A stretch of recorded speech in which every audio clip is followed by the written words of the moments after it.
The skies over Tehran turned a sickly orange as United States and Israeli fighter jets launched a devastating new wave of airstrikes targeting the heart of Iran's energy infrastructure. In a sudden and violent escalation of Operation Epic Fury, more than 50 precision-guided munitions slammed into the Shakran oil depot and several major refineries south of the capital, instantly vaporizing 40% of the country's domestic fuel supply. Witnesses on the ground described an apocalyptic scene where rivers of burning oil flowed into the city's sewage systems, creating literal paths of fire through residential neighborhoods. This was not a limited military strike, but a direct assault on the lifeblood of the Iranian nation. As the fires raged, a rare weather phenomenon occurred where heavy rainfall mixed with the billowing soot to create a thick, oily black rain that coated everything from buildings to people in a layer of toxic grime.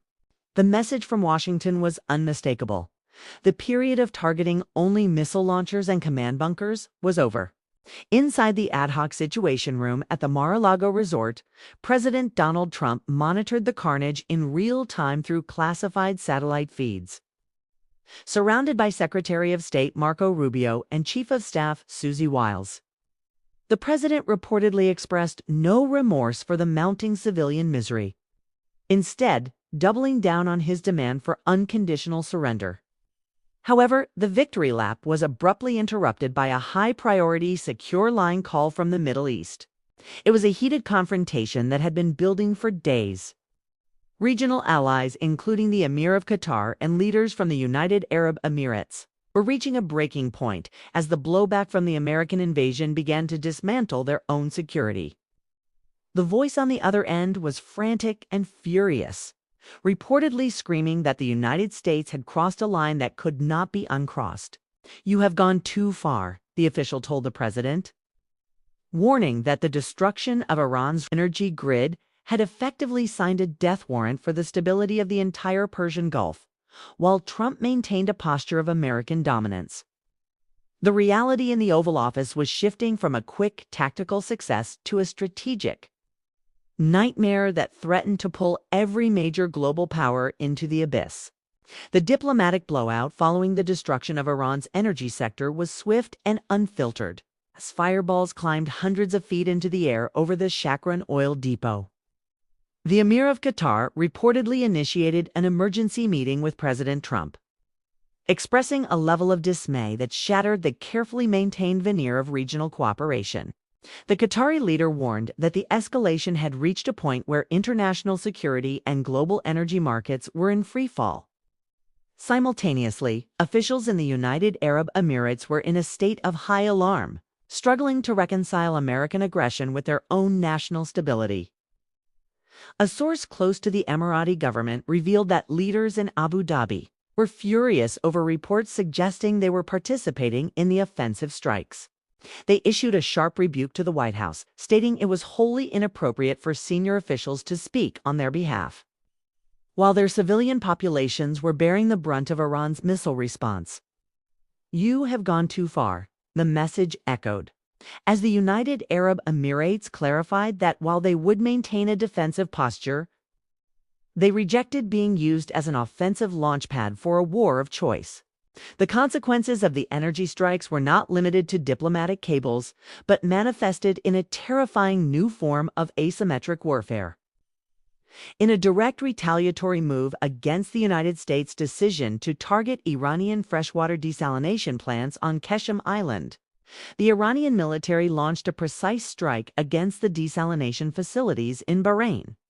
This move targeted the most fundamental resource in the Gulf, drinking water. The destruction of these critical water sites, alongside the functional closure of the Strait of Hormuz, where shipping traffic has dropped by 90%, signaled that the conflict had transitioned from a military engagement into a total regional siege. Kuwait announced a massive reduction in oil and refinery output, citing the absolute inability to export through the inhibited waterway, as these Arab allies found their economies crippled and their vital resources under fire. The telephone lines to the White House turned into a chorus of condemnation, demanding an immediate de-escalation that Donald Trump seemed unwilling to grant. While the fires burned abroad, The political atmosphere in Washington became equally toxic as the humanitarian cost of the strikes reached undeniable levels. The attack on the primary school in the southern city of Minab, which claimed the lives of over 150 little girls and several teachers, has become a focal point for international condemnation. Although the White House initially attempted to deflect responsibility, independent investigations and satellite imagery analyzed by major news outlets suggested that American weapons were responsible for the mass casualty event. This tragedy has hardened the resolve of the Iranian people, creating an unprecedented unity behind the regime, even among those who once sought its overthrow. In a shocking display of detachment, President Trump told reporters that he was not worried about the economic fallout or the loss of life, characterizing the entire conflict as a mere detour in his administration's agenda. Inside the halls of Congress, the mood shifted from caution to horror as lawmakers received bipartisan briefings that failed to establish any imminent threat or clear mission objectives. Senator Richard Blumenthal noted, he was more fearful than ever that American boots on the ground would be required to finish what air power started. Despite claiming to have an unlimited supply of munitions, the administration held emergency meetings with executives from Lockheed Martin and Raytheon to discuss accelerating weapons production to meet the demands of an expanding war. The conflict is now estimated to be costing the United States roughly $891 million per day. The strategic landscape is being further complicated by the entry of other superpowers. Evidence has emerged that Russia is sharing real-time satellite intelligence with Tehran to help locate American targets across the Middle East. While the president dismissed these reports as a stupid question, the reality of Russian and potentially Chinese assistance to the Iranian military adds a layer of proxy warfare that could ignite a global conflagration. With the price of crude oil surging toward $100 per barrel and domestic gas prices climbing 43 cents in a single week, the economic pressure on the American consumer is reaching a breaking point. The decapitation strike on Saturday morning did more than just kill the supreme leader. It effectively severed the Islamic Republic's entire command structure in a single 50-second window. However, any Western hope for a rapid regime collapse has been extinguished by the swift announcement of Mojtaba Khomeini as the new supreme leader. Described as a hardliner even more extreme than his father, Mojtaba was the official responsible for the brutal crackdown on internal protesters earlier this year. And his elevation represents an act of absolute defiance against Washington. Under his direction, Iran has activated its so-called Mosaic defense, a decentralized system where 31 autonomous provincial units have been ordered to fight in a guerrilla-style operation. This strategy is specifically designed to prolong the war for months, turning the Iranian military into a distributed ghost that the United States and Israel cannot pin down through aerial bombardment alone. As the new leadership settles into the shadows to avoid further assassination attempts, the regional price of the conflict is being tallied in blood and steel. In a move that shocked naval analysts, Iran claimed to have struck the nuclear-powered USS Abraham Lincoln with naval drones, forcing the $20 billion supercarrier to retreat 1,000 kilometers from Iran's coastline. While Central Command denies a direct hit, the sudden repositioning of such a massive deterrent suggests the threat environment in the Sea of Oman has become untenable. Simultaneously, the Islamic Revolutionary Guard Corps has shifted its focus toward the total strangulation of the global supply chain. The Strait of Hormuz is now a de facto closure, with shipping traffic dropping by 90% this week. Every tanker that refuses to sail is a blow to the heart of the global economy. FIO brokers warn that if this blockade continues for even 10 more days, the world will face a supply shock that could push crude oil prices to $150 per barrel. The message from Tehran is clear. If their energy infrastructure burns, the entire world will feel the heat at the pump. The political shockwaves from the assault on Iran's energy sector are now tearing through the United States and the Western alliance. Domestic approval for the military campaign has cratered, with one major poll finding that 60% of Americans disapprove of the decision to attack Iran. The president's support has dropped to a historic low of 27%, reflecting a nation weary of what many perceive as a war of choice. Even his most loyal MAGA base has begun to fracture, with prominent supporters labeling the administration as sick liars for entering a conflict without a clear exit strategy. The reality of the human cost was driven home at Dover Air Force Base, where the bodies of 6 American service members arrived in flag-draped coffins following a drone strike in Kuwait. Among the fallen was Sergeant Declan Cody, who was only 20 years old, statistic that has fueled nationwide anti-war protests from New York to Los Angeles.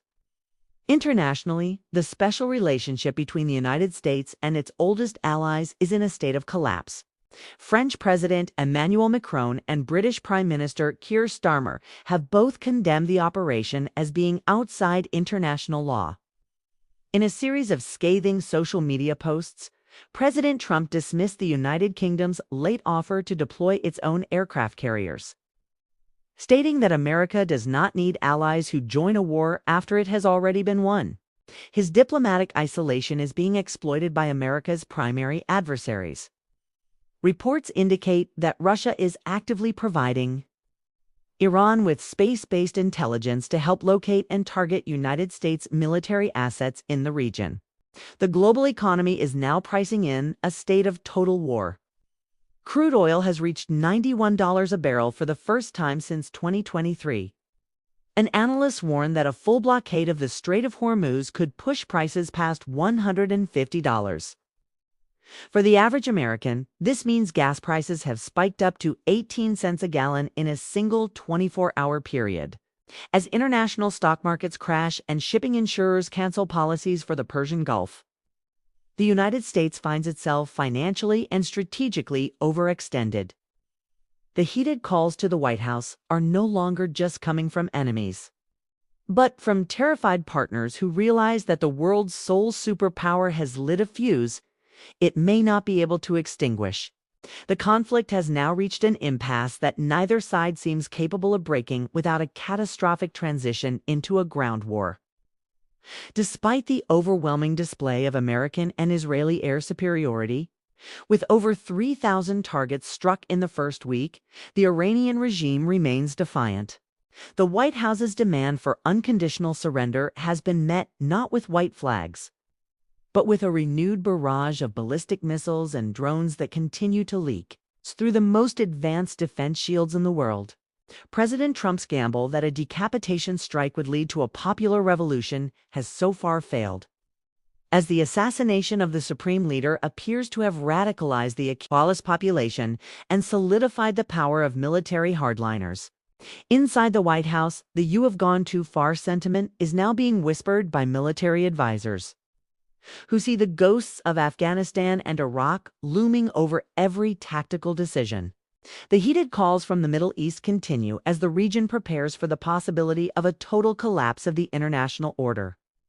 Regional diplomats warned that by attacking energy and water infrastructure, the United States has removed the off-ramps that previously allowed for de-escalation. Iran has explicitly stated that it has no interest in a ceasefire and is prepared to fight a war of attrition for months or years. The global community is now watching as the United States positions its third supercarrier, the George H.W. Bush, toward the Persian Gulf, a move that signals a commitment to a long-term engagement that the American public never voted for. If the Strait of Hormuz remains closed and the price of oil continues its vertical ascent, the political crisis in Washington will soon outweigh the military crisis in Tehran. In the end, the attack on Iran's gas and oil sites may be remembered as the moment the conflict spiraled beyond the control of its architects. While the Pentagon counts its tactical successes, the world counts the cost in children killed, cities darkened, and economies shattered. The United States stands at a crossroads. It must either escalate toward a full-scale invasion with boots on the ground, or find a way to navigate an exit that does not involve total regional conflagration. As the black rain falls over the Middle East and sirens continue to blare across Israel, the question is no longer who is winning, but whether anything will be left to salvage when the smoke finally clears. The world is indeed shaken, and the shadow of the next great war has never been longer.